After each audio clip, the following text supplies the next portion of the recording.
नमस्कार दोस्तों। आज की एक कहानी एक व्यक्ति की कहानी है। इस व्यक्ति के साथ बहुत सारी घटनाएं हुई और जब जब इसके साथ घटना हुई तब तक लोगों ने इसे यही कहा कि जो होता है अच्छे के लिए होता है। उस समय शायद व्यक्ति को बहुत गुस्सा आता था, लेकिन जब जिंदगी आगे चलती गई और समय बीतता गया तब व्यक्ति को अनुभव हुआ कि हाँ, यह लाइन सच है कि जो होता है अच्छे के लिए होता है।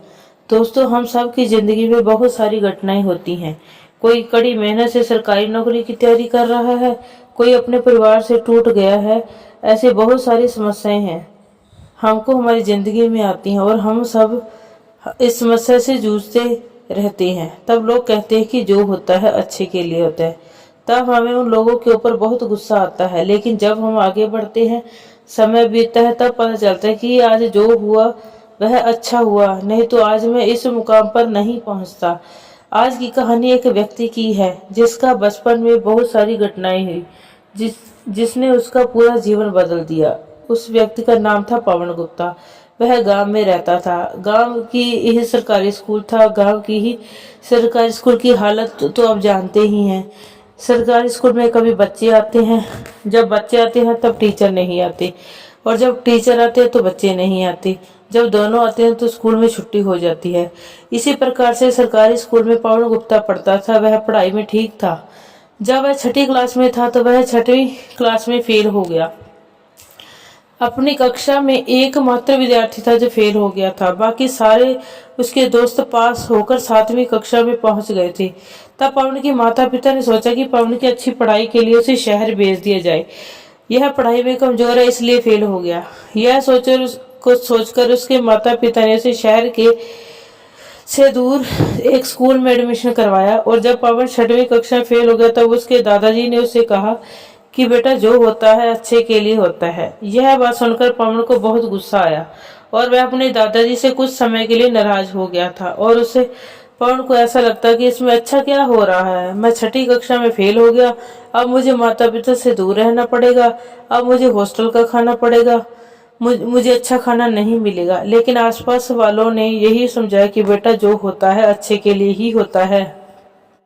पवन के लिए अब स्कूल भी नया था, शहर भी नया था। पवन ने 6ठी कक्षा में दोबारा एडमिशन दिया और इस कक्षा में किसी को पता नहीं था कि पवन 6ठी कक्षा में फेल हो गया है और वह दोबारा इस कक्षा में पढ़ाई कर रहा है। इसलिए पवन को सारे विषय के बारे में पता था और बाकी छात्रों को ऐसा लगता था कि पवन बहुत होशियार है। पवन की कक्षा में एक नए शिक्षक आते हैं। वह शिक्षक पूरे स्कूल में नए थे। जब वह शिक्षक पवन की कक्षा में आता है तो वह सभी बच्चों से एक सवाल पूछता है कि खोज और आविष्कार में क्या अंतर है। तब पवन को लगता था कि वह अपनी कक्षा में सबसे होशियार है, इसलिए उसने सबसे पहले हाथ उठाकर कहा, इसको खोज कहते हैं, इसको आविष्कार कहते हैं। पवन ने कुछ उदाहरण देकर शिक्षक को समझाने की कोशिश की। शिक्षक उनकी बात समझ गया और उसको बिठा दिया और वही प्रश्न दूसरे बच्चों से पूछा। दूसरे बच्चों फिर जवाब देना शुरू किया, लेकिन पवन को लगता था कि शिक्षक ने उसकी बात नहीं समझी और पवन ने दोबारा हाथ उठाया, फिर जवाब दिया। शिक्षक पवन की बात समझ गया और उसने फिर पवन को बिठा दिया और शिक्षक ने यही बात फिर दूसरे बच्चों से पूछी। फिर दूसरे बच्चों ने जवाब दिया, लेकिन पवन को संतुष्टि नहीं मिल रही थी। इसलिए पवन ने तीसरी बार हाथ उठाया और शिक्षक को समझाने की कोशिश कर रहा था। तब शिक्षक ने पवन को जवाब दिया, पिता ने तुम्हारी माता की खोज की और तुम्हारा आविष्कार किया।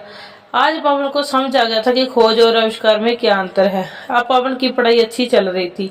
पवन के नए नए दोस्त बन गए और पवन 9वीं कक्षा में चला गया था। पवन की दोस्ती यारी बहुत कम बच्चों से हुई थी, लेकिन उनकी दोस्ती बहुत मजबूत थी। दोस्तों, यह एक ऐसी उम्र होती है जिस समय हमें अपनी जिंदगी में बहुत लोग मिलते हैं और जो लोग हमको पसंद आते हैं, जिनके विचार हमको अच्छे लगते हैं, उनके साथ हमारे संबंध बन जाते हैं, जिसे दोस्ती कहते हैं। पवन ने भी कुछ छात्रों के साथ दोस्ती कर ली थी। इन छात्रों ने मिलकर अपनी एक यूनिटी बना ली थी और कुछ दिन बाद इन छात्रों की लड़ाई दूसरे छात्रों से हो गई। पवन भी अपने दोस्तों का साथ देने के चक्कर में उस लड़ाई में शामिल हो गया और लड़ाई का परिणाम यह हो गया कि उस स्कूल ने पवन और उसके कुछ दोस्तों को स्कूल से निकाल दिया। पवन को स्कूल बहुत अच्छा लगता था और स्कूल में शिक्षक पवन को पसंद करते थे। और जब पवन को स्कूल से निकाला गया तब उन शिक्षकों ने कहा कि इतनी बड़ी बात नहीं हुई थी कि पवन को स्कूल से निकाल दिया जाए, लेकिन स्कूल मैनेजमेंट तो अपना काम करती है, उसने पवन को स्कूल से निकाल दिया। जब पवन को स्कूल से निकाला गया और पवन जब अपने कुछ शिक्षकों से मिलने के लिए गया, तब उसके शिक्षकों ने पवन से कहा कि जो होता है अच्छे के लिए होता है। पवन की जिंदगी में यह लाइन दोबारा गूंजने लगी। अभी भी पवन को लग रहा था मेरा स्कूल छूट रहा है, मुझे स्कूल से निकाल दिया गया और तब भी लोग मुझे कह रहे हैं कि जो होता है अच्छे के लिए होता है। आप पवन की माता पिता ने पवन की एडमिशन दूसरे शहर में करवा दिया। अब नए स्कूल में पवन फिर से पढ़ाई करना शुरू कर दिया। अब पवन की पढ़ाई अच्छे से चल रही थी। अब वह 11वीं कक्षा में पहुंच गया। अब पवन अपनी जिंदगी के नए पड़ाव में था। इस उम्र में सभी के साथ यह बात होती है कि कोई ना कोई हमें पसंद आने लगता है और हम उसके साथ अपनी जिंदगी जीने का सोचते हैं। इस उम्र में हम सब कुछ कर सकते हैं। ऐसा लगता है कि हम जो भी सपने देखते हैं उसे पूरा कर सकते हैं। हमारे अंदर ऐसी कोई बात नहीं होती जिसे देखकर लगे कि यह काम हम नहीं कर सकते।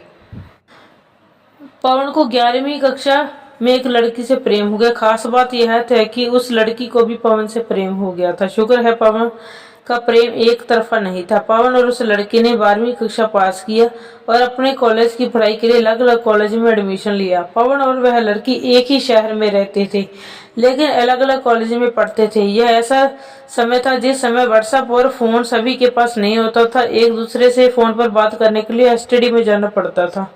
और पवन और उस लड़की का प्रेम संबंध कॉलेज के साथ 3 साल चला और दोनों एक दूसरे को बहुत पसंद करते थे। इसलिए दोनों ने अपनी अपनी बात अपने माता पिता से बताई और माता पिता भी इनकी शादी के लिए राजी हो गए। इसलिए खुशी खुशी दोनों की शादी हो गई और दोनों अपनी जिंदगी खुशी खुशी जीने लगे। पवन ने अपने पिता के व्यापार में ध्यान दिया और उसे आगे बढ़ाया। कुछ सालों बाद पवन का बच्चा भी हो गया और वह बच्चा 2 और 3 साल का हो गया था। तभी पवन की जिंदगी में एक बड़ी घटना हो गई।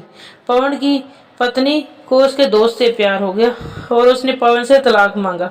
और पवन को यह बस समझ नहीं है कि हम दोनों एक दूसरे को स्कूल के समय से प्यार करते हैं। उसके बाद हम दोनों ने शादी की। आज हमारा एक बच्चा भी है।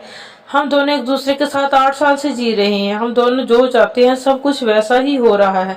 फिर तुम ऐसा क्यों कर रही हो? लेकिन उसकी पत्नी ने यह बात नहीं समझी और उसने पवन को तलाक दे दिया और अपने बच्चे को अपने साथ लेकर पति के दोस्त के साथ रहने लगी। यहाँ पर पवन के साथ एक और घटना हुई। जो पवन का बेटा था 3 साल का हो गया था। वह ड्राइंग बनाता था और उसकी ड्राइंग कापी बहुत जल्दी भर जाती थी। इसलिए वह अपने पिता से कहता था कि मेरे लिए एक ड्राइंग कापी ले आना। लेकिन पवन अपने व्यापार में इतना व्यस्त रहता था कि पवन देर रात अपने घर पहुंचता। तब उसकी सारी दुकानें भी बंद हो जाती थी तो पवन वह ड्राइंग कापी नहीं ले पाता था। दूसरे दिन फिर पवन का बेटा पवन से कहता पापा आज मेरी ड्राइंग कापी ले आना। पवन कहता है ठीक है। और आज भी पवन देर रात तक घर पहुंचता और ड्राइंग कापी नहीं ले जा पाता। अब पवन तीसरे दिन सोचता कि बार बार इसे ड्राइंग कापी की जरूरत पड़ती है, इसलिए एक साथ 1 दर्जन कापी खरीद लूंगा जिससे मुझे बार बार ड्राइंग कापी ले जाना नहीं पड़ेगा। यह सोचकर पवन ने 1 दर्जन ड्राइंग कॉपी खरीद लिया और रात को अपने घर पहुंचा। तब पवन को पता चला कि उसकी पत्नी ने उसे छोड़कर उसके दोस्त के साथ रहने के लिए चली गई है और उसने अपने बेटे को अपने साथ ही ले गई है। यह देखकर और सुनकर पवन की आंखों में आंसू आ गए। पवन के दिमाग में बस यही बात आ गई कि मेरे बेटे ने मुझे दुनिया में सबसे छोटी चीज मांगी थी और मेरे पास सब कुछ होने के बावजूद मैं उसके लिए एक छोटी सी चीज भी नहीं दे पाया। और पवन को अपने अंदर गुस्सा आने लगा। पवन अपने बच्चों की ड्राइंग कॉपी में जो भी महसूस करता था अपने बच्चे को याद करता था, उसके बारे में लिखना शुरू किया। पवन को भरोसा था कि एक दिन उसका बेटा वापस जरूर आएगा। तब वह ड्राइंग कॉपी को देखेगा और उसके अंदर जो बात लिखी है उसे पढ़कर महसूस करेगा कि उसके पिता उसको बहुत याद करते थे। लेकिन पवन की पत्नी और उसके बेटे को गए पवन से दूर गए 6 साल हो गए थे कि कोई भी वापस नहीं है। अब पवन बहुत ज्यादा चिंता में आ गया और बहुत सारी बातें उसके मन के अंदर आने लगी। पवन अपने दिमाग पर नियंत्रण नहीं कर पा रहा था। एक तरह से देखा जाए तो वह मानसिक रोगी बन गया था। उसने वही काम किया जो एक युवक करता है, आत्महत्या करने की कोशिश। इस चक्कर में वह एक अस्पताल में भर्ती रहा। कैसे भी करके डॉक्टर ने उसे समझाया और पवन की जिंदगी में एक बार फिर यही बात कही गई कि जो होता है अच्छे के लिए होता है। आज की स्थिति में पवन को इस लाइन से बहुत ज्यादा गुस्सा आने लगा था क्योंकि उसका पूरा परिवार उजड़ गया था। बीबी से तलाक हो गया था। बीबी और बच्चे से दूर हुए पवन को 6 साल हो गए थे। अब दुनिया के लोग पवन को बोल रहे हैं कि जो होता है अच्छे के लिए होता है। अब पवन की जिंदगी में कोई लक्ष्य नहीं था। पवन ने अपने पिता के व्यापार को बहुत अच्छा बढ़ाया था, लेकिन जब उसकी पत्नी और उसके बेटा उसको छोड़कर चले गए तब पवन के पास कोई लक्ष्य नहीं था। पवन ने सोचा कि अब मेरे पास कुछ नहीं है तो मुझे पैसे कमाने की क्या जरूरत है, मैं किसके लिए पैसे कमाऊं। और पवन ने अपने परिवार और अपने व्यापार को छोड़कर दूसरे शहर में एक नई जिंदगी की शुरुआत की। जब पवन अपने शहर को छोड़कर दूसरे शहर जा रहा था तब पवन के घर वाले पवन से कहते हैं कि सब कुछ ठीक हो जाएगा, जो होता है अच्छे के लिए होता है। अब पवन नए शहर में अपनी जिंदगी की शुरुआत करता है और उसके जिंदगी में एक लड़की आती है और वह लड़की पवन को बहुत पसंद करती है और वह लड़की पवन से शादी करना चाहती थी। लेकिन पवन को सारी बातें पहले से ही पता थी कि पहले प्यार होता है, फिर शादी होती है, फिर तलाक होता है। इसलिए वह उस लड़की को पवन ने शादी के लिए मना कर दिया। लेकिन कुछ दिनों बाद पवन के घर वाले और उसे लड़की के घर वालों ने बात किया और पवन को दोबारा शादी करने के लिए कहा और एक नई जिंदगी शुरुआत करने के लिए कहा। तब पवन ने उस लड़के से शादी कर लिया और फिर पवन की जिंदगी में खुशियां आना शुरू हो गया। तब पवन की जिंदगी में एक लक्ष्य मिल गया था। पवन ने धीरे धीरे अपने अंदर सकारात्मक विचारों का विकास किया और घर बैठे बैठे एक लेखक का काम शुरू किया। पवन ने बहुत सारी कविताएं लिखी, पवन ने बहुत सारी कहानियां लिखी। पवन के लिए लिखी हुई कहानियां और कविताएं लोगों को पसंद आने लगी और पवन की लिखी हुई एक पुस्तक जो एक बहुत ज्यादा लोगों को पसंद आई थी, वह एक फिल्म डायरेक्टर को पसंद आई और उस फिल्म डायरेक्टर ने पवन से अनुमति लेकर उस पुस्तक के आधार पर 3 फिल्में बनाई और उस 3 फिल्मों को लोगों ने बहुत ज्यादा पसंद किया। अब पवन के पास इज्जत, शोहरत, दौलत और सुखी परिवार सब कुछ था। पवन अपनी जिंदगी में बहुत खुश था। आज पवन को पता चला कि जिंदगी में जो होता है अच्छे के लिए होता है। दोस्तों, इस कहानी से हमें यह सीख मिलती है कि हमारी जिंदगी में जो होता है अच्छे के लिए होता है। पवन को स्कूल से के समय 6वीं कक्षा में फेल हो गया। उसे शहर से छोड़कर दूसरे शहर जाना पड़ा और लोगों ने कहा जो होता है अच्छे के लिए होता है।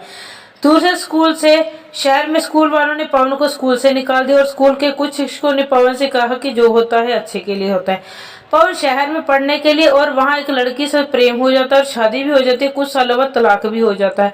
फिर भी दुनिया के लोग पवन को कहते हैं कि जो होता है अच्छे के लिए होता है। कुछ सालों से यह घिसी पिटी लाइन क्यों चल रही है, कभी किसी ने सोचा है? यह लाइन इसलिए चल रही है क्योंकि यह सत्य है। हमारी सबकी जिंदगी में ऐसी घटनाएं हैं जो हम नहीं चाहते थे, लेकिन वह हमारे हाथों नहीं होता और हम उस घटना के बाद अपनी जिंदगी को आगे बढ़ाते हैं। उस समय कुछ साल बीतने के बाद हमें अपने आप में अनुभव होता है कि जो हुआ था, मेरी पूरी जिंदगी परिवर्तित हो गई और जो हुआ वह अच्छे के लिए हुआ। इसलिए दोस्तों, आपकी जिंदगी में जो भी घटनाएं होती हैं, उन घटनाओं से दुखी मत होना। सकारात्मक विचार रखना, भगवान पर भरोसा रखना और एक नए लक्ष्य के साथ एक नई जिंदगी की शुरुआत करना और अपने आप से कहना कि जो होता है अच्छे के लिए होता है।